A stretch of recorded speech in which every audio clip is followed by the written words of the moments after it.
Alors, dans cette vidéo, nous allons parler tout simplement de travailleurs étrangers au Canada.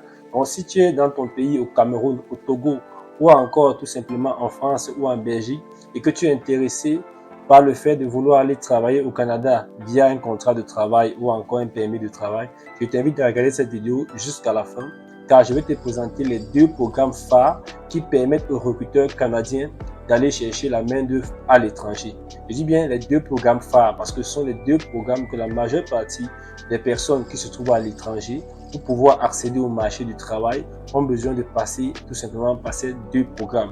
Et tu verras également la différence majeure entre ces deux programmes. Cela te permettra de savoir effectivement quel est le programme qui est mieux adapté à ton profil. Parce qu'il faut savoir qu'en réalité, ces programmes, tout le monde ne peut pas accéder à ces programmes. Chaque programme a sa spécificité.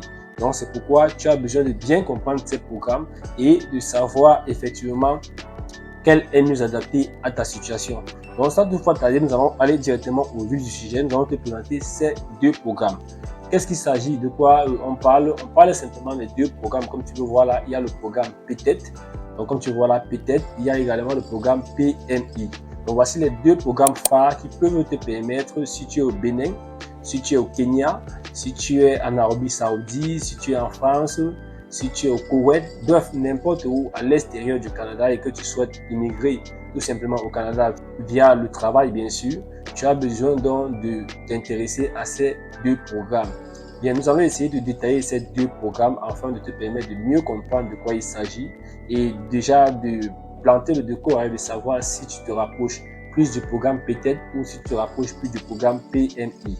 Donc, tout simplement, on doit essayer de voir cela de près. On commence par le programme PTET. C'est quoi le programme PTET? C'est tout simplement le programme, comme tu peux voir là, PTET. Donc, ça signifie simplement quoi? Ça signifie Programme des travailleurs étrangers temporaires. Donc, tu vois temporaire parce que c'est un programme qui a une durée d'expiration. C'est vrai que les deux programmes présentent tout simplement le permis que tu dois obtenir via les deux programmes. C'est un permis avec une durée de validité, bien que tu pourras tout simplement renouveler cela après via d'autres méthodes. Mais en réalité, dès qu'on te donne un permis de travail, il y a une durée de validité. Et après cela, si l'employeur a besoin de toi, il pourra également faire l'ensemble des procédures pour te permettre de renouveler tout simplement ton permis. Donc, en réalité, lorsqu'on parle de PTET, c'est tout simplement le programme des travailleurs étrangers temporaires. Et la grande spécificité de ce programme, c'est que l'employeur qui a besoin de passer par ce programme pour aller recruter de la main-d'œuvre à l'étranger, il doit tout simplement faire une demande d'EIMT. Lorsqu'on parle de EIMT, comme tu vois là, il doit faire tout simplement ce qu'on appelle une demande d'EIMT. C'est quoi une demande d'EIMT? C'est tout simplement une demande d'étude d'impact du marché du travail. Donc, il doit prouver au gouvernement qu'il n'a pas trouvé un employé sur le territoire canadien qui peut faire ce job. C'est pourquoi il a besoin d'aller chercher à l'étranger. Donc, tu vois la spécificité de ce programme. C'est que chaque personne ou chaque recruteur qui veut passer par ce programme pour aller chercher la main-d'œuvre à l'étranger, il est obligé donc de déposer cette EIMT.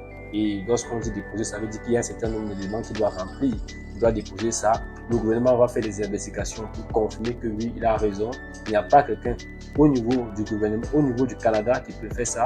Par conséquent, on doit l'octroyer donc ce document qui pourra donc utiliser pour aller te recruter à l'étranger. Donc ça, c'est la spécificité de ce programme. Or, lorsqu'on parle du deuxième programme qui est le programme PMI, qui est quoi? Qui est tout simplement le programme de mobilité internationale. Ce programme, l'employeur n'a pas besoin de EIMT. Donc, il n'a pas besoin de faire une demande d'études, tout simplement d'études d'impact pour le marché du travail. Tout simplement parce que ce programme, le Canada a mis des spécificités. Ça veut dire quoi? Ça veut dire que lorsque un employeur veut passer par le programme PMI, qui signifie simplement Programme de mobilité internationale, il est restreint de déposer une EIMT. Il n'a pas besoin de montrer au gouvernement qu'il n'y a personne qui peut faire ce job au Canada. Non, même s'il y a des gens qui peuvent faire ça, qui peut faire ce travail au Canada, il n'y a pas de souci. Le gouvernement l'autorise d'aller tout simplement recruter à l'étranger. Donc, tu vois un peu l'avantage de ce programme. Bien, ça veut dire que nous sommes tous d'accord. Si le gouvernement l'autorise d'aller recruter à l'étranger sans toutefois avoir besoin de l'EIMT, ça signifie qu'il y a les spécificités, ça signifie qu'il y a certains types d'emplois qui sont appropriés pour ce programme et d'autres types qui ne sont pas appropriés pour ce type de programme. Tu vois un peu la différence. Ça veut dire que on doit te présenter 4 cas pratiques où tu pourras mieux comprendre cela. Mais si tu as une seule différence, où tu as un seul paramètre à retenir, c'est que lorsqu'on parle du programme PTET, l'employeur doit faire une demande d'étude d'impact du marché du travail. Donc, il doit déposer, il doit avoir EIMT. Et lorsqu'on parle d'un programme PMI, programme de mobilité internationale, l'employeur n'a pas besoin d'une EIMT. Tu vois, c'est la seule grande différence que tu as besoin de retenir. Bien, donc si nous partons dans des cas pratiques, pour mieux t'expliquer cela avec des exemples, donc nous allons prendre tout simplement le premier exemple qui est celui-ci.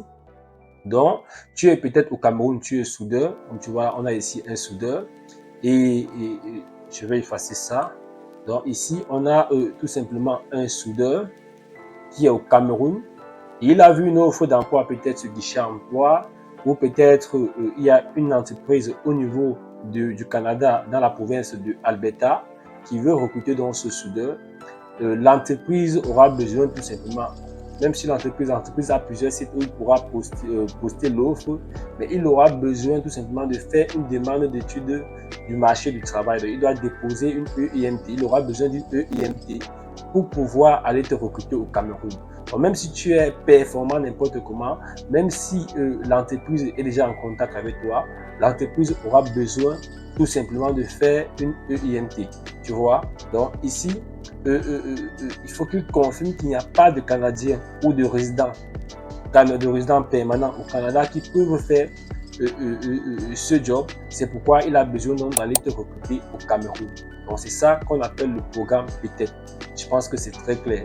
Donc ici, l'employeur doit prouver qu'il n'a pas trouvé sur place un employé, un soudeur qui peut réaliser cela. C'est pourquoi donc il a besoin d'aller te chercher au Cameroun. Ça, c'est le premier élément.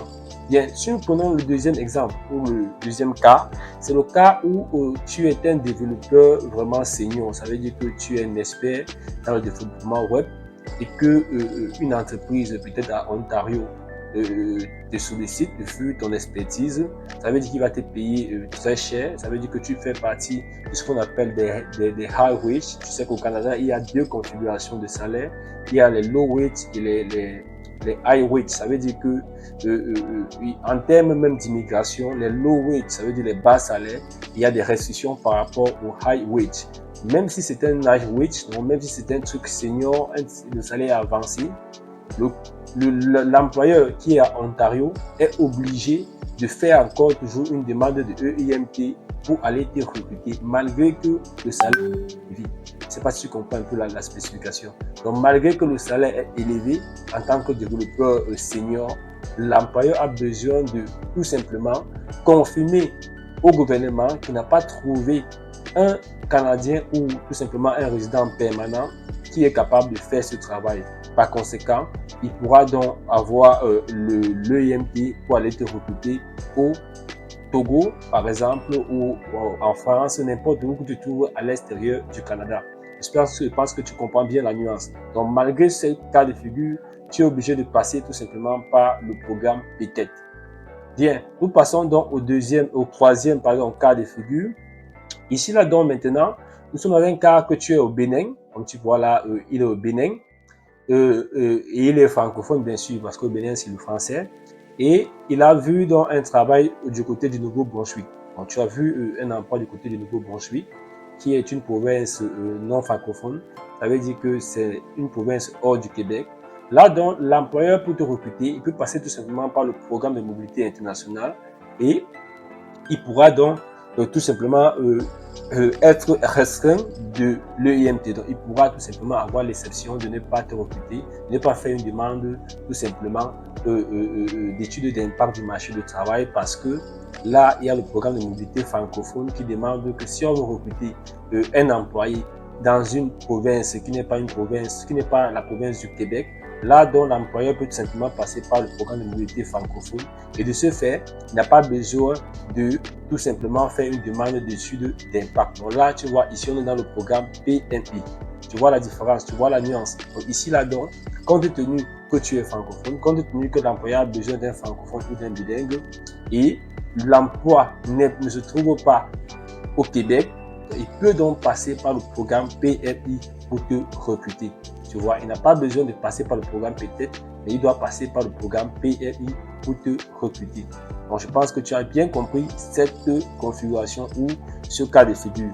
Bien, nous passons donc au quatrième cas de figure, qui est tout simplement le cas de figure où tu te trouves dans un pays, par exemple, qui a des accords avec des accords ou des partenariats avec le Canada et l'employeur veut te recruter.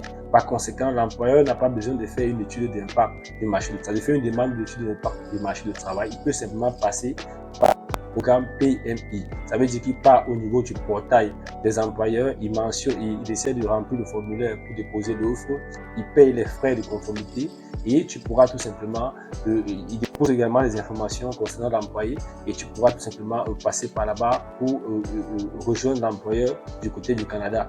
Bien, donc comme j'ai dit, ça c'est le premier cas. Si peut-être le pays a des accords, parce qu'il y a des pays qui ont des accords avec le Canada en termes de mobilité, ça permet donc, comme l'Amérique, il y a plusieurs pays en Europe, il faut vérifier cela. Si tu es dans ce cas de figure, tu n'as pas besoin, l'employeur n'a pas besoin de faire une demande d'étude d'impact du marché du travail. Il n'a pas besoin de confirmer qu'il n'a trouvé personne au Canada qui peut faire ce travail, c'est pourquoi il va aller te recruter. Non, il n'a pas besoin de cela. Autre information encore, si il peut arriver que c'est une entreprise qui a plusieurs filiales, ça veut dire que tu es peut-être au Togo, au Sénégal, et que l'entreprise a également une filiale du côté du Canada. Donc c'est la même entreprise, mais elle est dans plusieurs pays et tu as recruté au Sénégal. Et elle veut donc maintenant te faire venir travailler plutôt au Canada. Elle n'a pas besoin de faire une étude d'impact parce que tu es déjà dans l'entreprise. Elle pourra tout simplement donc te faire monter en passant par le programme PMI. Il y a également certains métiers vraiment d'intérêt public, comme tu vois là, certains métiers d'intérêt public que tu peux tout simplement passer par le programme Mobilité internationale pour pouvoir accéder. Donc, l'employeur n'aura pas besoin de faire une demande d'étude d'impact du marché du travail pour te recruter. Donc, voilà présenté 4 exemples. Je pense que tu as bien compris les nuances concernant le programme PTET et encore le programme PMI. Si tu as encore des difficultés, n'hésite pas. Laisse tes difficultés en commentaire. Je pourrais également t'apporter plus d'informations sur tes points d'ombre. Si tu n'es pas encore abonné à la chaîne, je t'invite à t'abonner afin de profiter également de nos prochaines vidéos. Et si également tu souhaites immigrer au Canada via le contrat de travail ou le permis de travail, comme je t'ai dit, tu as assez de vidéos sur la chaîne qui peuvent t'aider soit à mieux préparer tes documents, que ce soit ton CV canadien, ta lettre de motivation, que ce soit même des recherches d'emploi et surtout t'éviter de te faire arnaquer en ligne parce qu'il y a assez d'informations qui te permettent d'éviter toute tentative d'arnaque concernant l'immigration au Canada. À la prochaine vidéo.